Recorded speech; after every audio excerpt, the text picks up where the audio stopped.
hungry people, homelessness, empty pockets, dirtiness, lice, hunger. It's impossible to choose just one face. You'd have to know what constitutes poverty. Poverty is not just an economic issue. It also has social aspects that should be measured for each household, considering income and savings, including near cash and in-kind benefit, non-discretionary expenses, household composition, geographic location, physical and mental health, changing standard of living, changing cost of living, age, and depth of poverty. There are two main approaches to defining poverty. There's policy and descriptive. The descriptive method is all about acknowledging deprivation. Step 1, determine the means that people do and do not have. Step 2, if we had all the resources we needed, what would we do to help these people? Step 3, determine the actual policy choices that are in line with the means we have.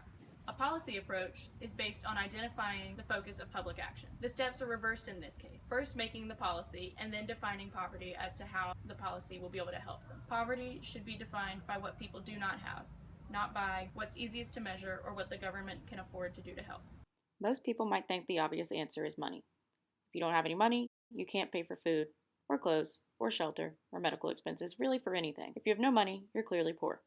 This approach focuses on economic poverty.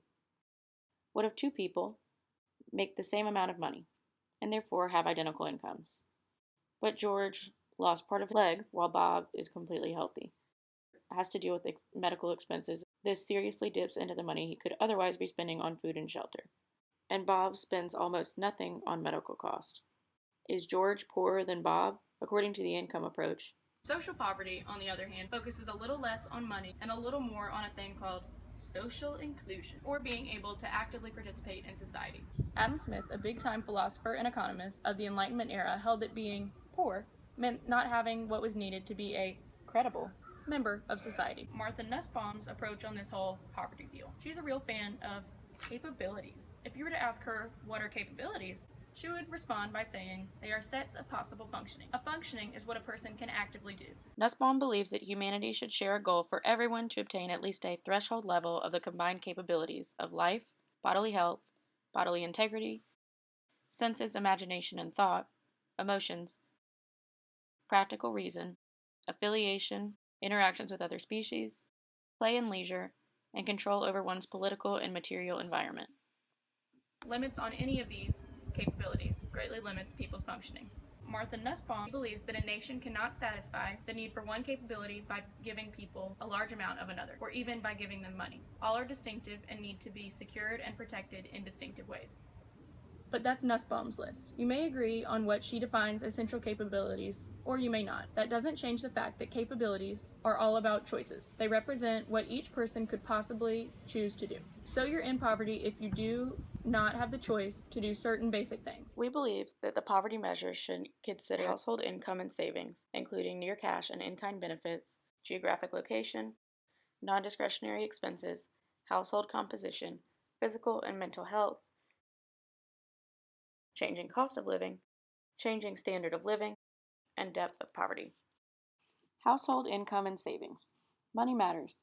The only way to see a complete picture of a household's finance is by including earnings, savings, social security, public assistance, child support, supplemental security income, food stamp value, tax liability, and earned income tax credit.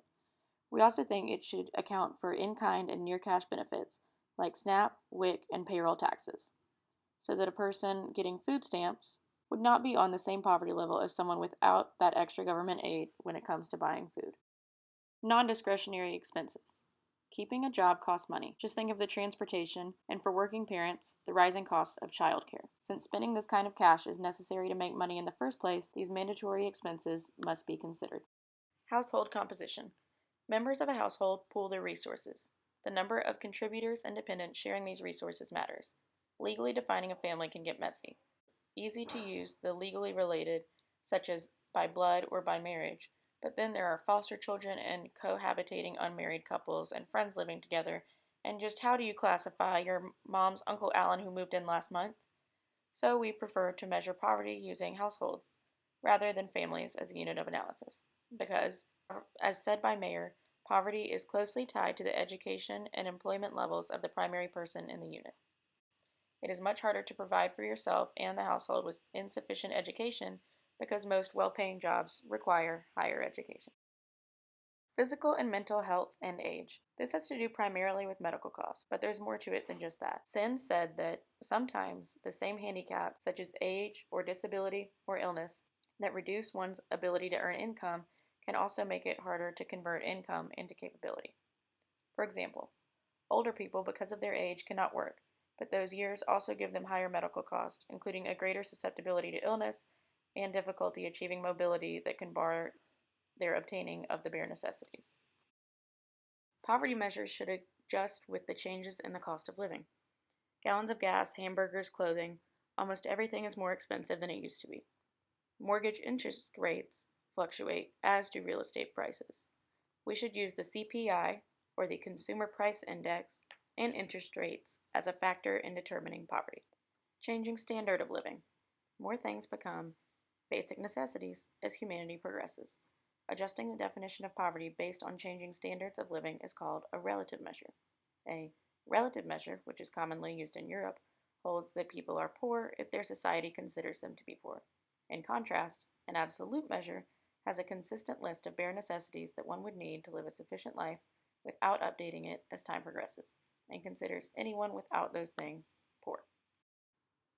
Then there's depth of poverty. Only having two distinctions, with someone either being poor or not poor, is impractical. Someone who's $1 above the poverty threshold, or the line that measures poverty, is considered to be not in poverty, while someone who is $1 below the poverty threshold is poor. This $2 difference doesn't accurately reflect who is or isn't poor, and someone who's $1 below the poverty threshold is in the same boat as someone thousands of dollars below him or her just by this two-dimensional standard. It's obvious that many more than just two financial situations exist. It's not just poor and not poor. We believe that the depth of poverty, in other words, how close to the line a household is, must be considered in order to gauge the true situations of the households in the nation. Geographic location. Living in New York City would cost way more than it would residing in Ponchatoula, Louisiana, meaning a $40,000 salary wouldn't go as far in New York as Louisiana.